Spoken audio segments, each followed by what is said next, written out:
నా పేరు సంగం వెంకటస్వామి, గ్రామం పెదబాపల్లె, హుజరాబాద్ మండలం, కరీంనగర్ జిల్లా.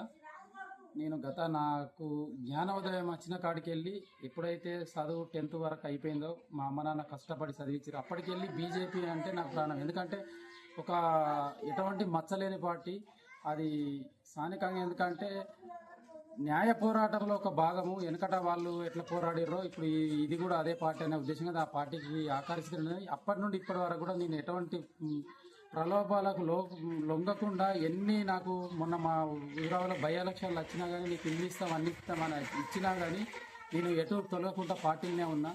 గతంలో కూడా నేను వార్డు మెంబర్గా కూడా చేసిన. ఆ క్రమేపక నాకు ఇప్పుడు సర్పంచ్ అవకాశం బీసీ జనరల్ అచ్చుడితో నేను పోటీ చేయడం జరిగింది. దానికి గాను నాకు లోకల్ కూడా కనీసం ఇంటికి పోయి లోకల్ కార్యకర్తలు ఇంటికి పోయి బతిలాడినా కానీ ఏ ఒక్కరు కూడా నాకు అసలే సహకరించలేదు. మరి నేను సరే ఇక్కడ రెబల్గా ఉన్నారా అనుకుంటే కూడా వేరే వాళ్ళు కూడా ఎవరు లేరు. నేను నామినేషన్ వేసిన కాడికి వెళ్ళి కూడా లోకల్ కార్యకర్తలను వాటి అందరినీ బతిలాడుకుంటూనే ఉన్నా. ఇటు సరే సారు ఒకసారి మరి నాకు సపోర్ట్ కావాలి కదా, మరి నాకు ఆర్థిక సాయం కావాలి, నేను ఎటు చేసి గెలుపుతా, నన్ను ఊళ్ళో కూడా నువ్వైతే ఉత్తములు అని కూడా నన్ను సూచించారు. ఆ క్రమేపా సరేలే ఊరికి సేవ చేద్దాము, నాది పార్టీ అనేది కూడా కొంత పేరున్నది, మంచి పేరు. అందులో కూడా నేను మంచిగానే చురుగ్గానే పాల్గొంటా ఎప్పటికి కానీ. ఆ తర్వాత ఈ దైవ కార్యక్రమాల్లో కూడా మా విలేజ్లో నేను ఎప్పుడు పాల్గొంటాను అన్నట్టు, గుడి డైరెక్టర్ను కూడా.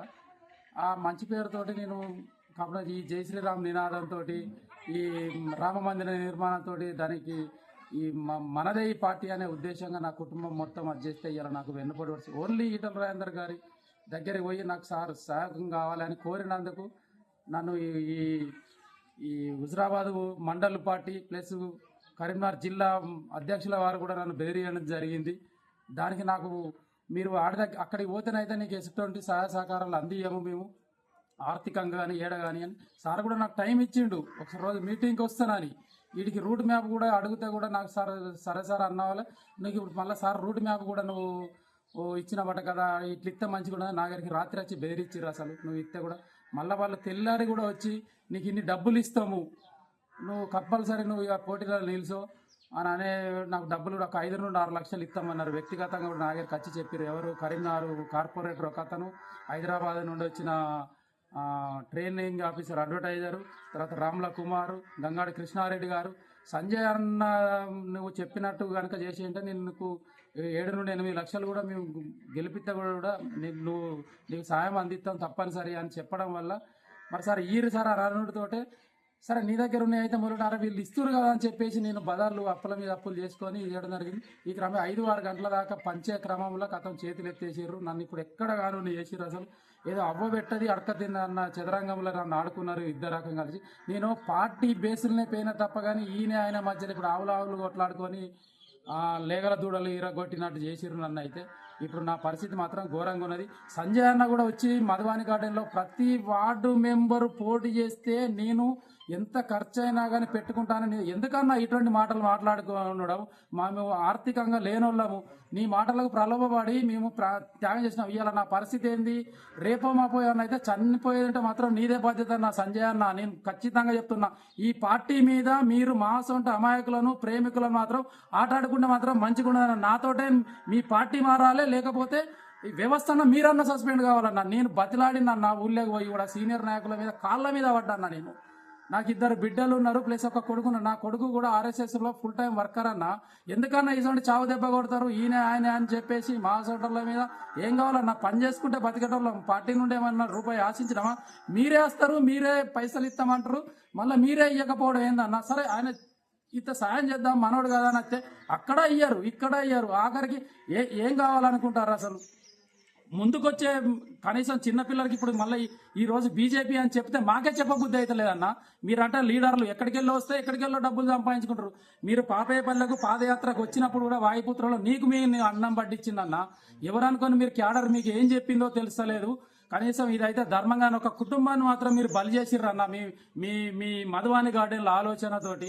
అరే ఇట్లా ఉంటుంది కదా అని మీ టాకుతోటి ఇట్లా ఉంటుంది కదా అని మీరు ఇట్లా ప్రేరేపించినప్పుడు మరి ఇది నిజమా కాదా అని చెప్పేసి మీరు సాయం అందించిన వాళ్ళనో మీరు రానియ్యారు. ఇప్పుడు మా సెంటర్లో ఏం కావాలి? మేము అయితే ఉరి తీసుకునే పరిస్థితి అన్న ఇది. మీరు దీనికి ఏం సమాధానం చెప్తారో, నాకంటూ ఒక రూట్ దొరికేది ఉంటే మాత్రం నేను ఢిల్లీకైనా వస్తానన్నా. నువ్వు దీని మీద ఏం స్పందిస్తావో స్పందించాలన్న. అంత బాధ కలుగుతుందన్న మాకు. అసలు తినబోదాం అంటే ఇప్పుడు తినబుద్ధి అయితే లేదు. ఊళ్ళో పోదాం అంటే నేను ఒక ఎలక్ట్రీషియన్, ఊళ్ళో పోయి ఒక పని చేసుకుందాం అంటే కూడా పని చేసుకోబుద్ధి అయితే లేదు. ఈ అప్పులు ఎట్లా కావాలి నా పరిస్థితి? సరే ఎవరో ఒకరు, ఆయన కూడా పార్టీ కదా, పార్టీలో గిన్ని వర్గాలు అనుకొని మా సొంటలను మీరు ఎందుకు అది చేస్తుర్రు? మీ ముందుకు పోదాం అనుకున్న వాళ్ళు ఎందుకు వర్క్ చేస్తారు? మన ఊళ్ళో కూడా ఎవరు, మేము ఒక అతను సీనియర్ నాయకుడు అని ఉన్నాడు, నేను మిర్చీలు తినిపోయిన విద్యాసాగర్ అప్పుడు. ఇప్పుడు మరి ఇంటికి పోయి కూడా నువ్వు సీనియర్ కదా అన్న, ఎందుకు వస్తలేవనంటే కూడా నేను అంతే రాను తమ్మి, నీకు అయితే ఓట్లు వేయిస్తాను. మరి ఎక్కడ పోయినాయి నా ఓట్లని? బీజేపీ అని చెప్పుకొని తిరుగుడు ఎందుకన్నా? మీరు కూడా మీటింగ్లు ఎందుకు పెడతారు? మా సొంటి మీ నమ్మిన వాళ్ళని ఎందుకు బలి చేస్తుర్రు? మేము ఇలా పొట్ట చేత పట్టుకొని ఉన్నామన్న. మేము రూపాయి బిల్ల ఇప్పుడు 22 లక్షల రూపాయలు అప్పైంది అన్న. నీకు పేపర్ తోటి సహా ఇచ్చిన చిట్టీలు కూడా ఉన్నాయి. అది నా కుటుంబమే వంచిన మీరు ఇస్తారనంటే. నాకు చెప్పింది నిజం కదా, రాముల కుమార్ గారు చెప్పింది నిజం కదా. హైదరాబాద్ ఈయన మన కరీంనగర్ కార్పొరేటర్ వచ్చిండు దగ్గర కూడా ఇంటికి. తర్వాత కృష్ణారెడ్డి వచ్చిండు ఒక నైటు. ఇదంతా ఏం కావాలి? ఎందుకు ఇట్లా మీరు ఆడుకుంటారు కుటుంబాలతోటి? ఒక మంచి అభిమానిని, బీజేపీ పార్టీ అభిమానిని ఎందుకు నర్వస్ చేస్తుర్రు? మీ స్వార్థాల గురించా మా కుటుంబాలను బలి చేసుకోవడం? మీరు గెలవడానికి కూడా మీరు మెప్పొందుకోవడం మమ్మల్ని బలి చేస్తుర్రా మీరు? ఇది ఏం పోకడవుతుందో తెలుస్తలేదు. ఈ పార్టీ అయితే ఒకప్పుడు అరే అని నమ్మేది, ఇంత వర్గపోర్లు పెట్టుకొని మా సొంటలను బలి చేసుడు అయితే ఇది న్యాయం కాదన్న. మీకు తోచిన సహాయం ఇప్పటికైనా చేసి మమ్మల్ని లాగరా ఇక. మీ డబ్బుల వల్లనైతే మేము కోల్పోయినాం, మానసికంగా మెంటల్గా కూడా మేము పోయినామన్నా. ఇప్పుడు తలెత్తుకొని పరిస్థితి వచ్చింది. మీరు మమ్మల్ని ఆదుకుంటారా, లేకపోతే మేము చేసే పని మేము చేసుకోమన్నా అది మీకు ఏం జరగాలన్నా జరుగుతుంది. ధన్యవాదాలు అన్నగారు, మీ పార్టీని నమ్ముకున్నందుకు. నేనైతే గత 40 సంవత్సరాలకెళ్ళి మీరు రికార్డ్ చేసినా ఎవరు చేసినా మన బ్యాలెట్ మీద పేరు సింబల్ కమలం పువ్వు వచ్చిందంటేనే పడి చచ్చుకున్నదైనా. ఈ రోజు కూడా సంజయ్ అన్న గారిదే ఫోటో పెట్టుకుంటా నేను. అక్కడ నిదర్శనంగా కూడా ఉన్నది నాకు. ఎందుకన్నా మీరు ఇట్లా చేస్తారు? ఏ ఒక్కనాడు కూడా ఒక పార్టీకి చేయకొట్టలేదన్న నేను. మీరు కండవలు కప్పుకొని పక్క పొంటి ఫోటోలు దిగుడు లెక్క కాదన్న, అంతకన్నా లోపల ఉన్నదన్న మాకు అభిమానము. సాయం అందిస్తాం తప్పనిసరి అని చెప్పడం వల్ల మరి సార్ సార్ అరణుడితోటే సరే నీ దగ్గర ఉన్నాయి అయితే మొదట వీళ్ళు ఇస్తున్నారు కదా అని చెప్పేసి నేను బజార్లు అప్పుల మీద అప్పులు చేసుకొని చేయడం జరిగింది. ఈ క్రమం 5-6 గంటల దాకా పంచే క్రమంలో కథం చేతులు ఎత్తేసారు. నన్ను ఇప్పుడు ఎక్కడ కాను చేసిర్రు. అసలు ఏదో అవ్వబెట్టది అడక తిన్న చదరంగంలో నన్ను ఆడుకున్నారు ఇద్దరు రకం కలిసి. నేను పార్టీ బేసులనే పోయినా తప్ప కానీ ఆయన మధ్యలో ఇప్పుడు ఆవులు కొట్లాడుకొని లేగల దూడలు ఇరగొట్టినట్టు చేసిర్రు నన్ను. అయితే ఇప్పుడు నా పరిస్థితి మాత్రం ఘోరంగా ఉన్నది. సంజయ్ అన్న కూడా వచ్చి మధువాని గార్డెన్లో ప్రతి వార్డు మెంబరు పోటీ చేస్తే నేను ఎంత ఖర్చు అయినా కానీ పెట్టుకుంటానని ఎందుకన్నా ఇటువంటి మాటలు మాట్లాడుకోవడం? మేము ఆర్థికంగా లేనోళ్ళము. నీ మాటలకు ప్రలోభపడి మేము త్యాగం చేసినాం. ఇవాళ నా పరిస్థితి ఏంది?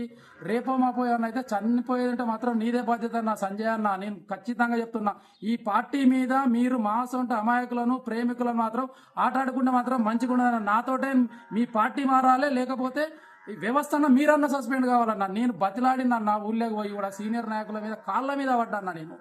నాకు 2 బిడ్డలు ఉన్నారు, ప్లస్ ఒక కొడుకున్నారు. నా కొడుకు కూడా RSSలో ఫుల్ టైం వర్కర్ అన్న. ఎందుకన్నా ఇటువంటి చావు దెబ్బ కొడతారు ఆయన అని చెప్పేసి మా సోటర్ల మీద ఏం కావాలన్నా? పని చేసుకుంటే బతికేటోళ్ళం. పార్టీ నుండి ఏమన్నా రూపాయి ఆశించినామా? మీరే వస్తారు, మీరే పైసలు ఇస్తామంటారు, మళ్ళీ మీరే ఇవ్వకపోవడం ఏందన్నా? సరే ఆయన ఇంత సాయం చేద్దాం మనోడు కదా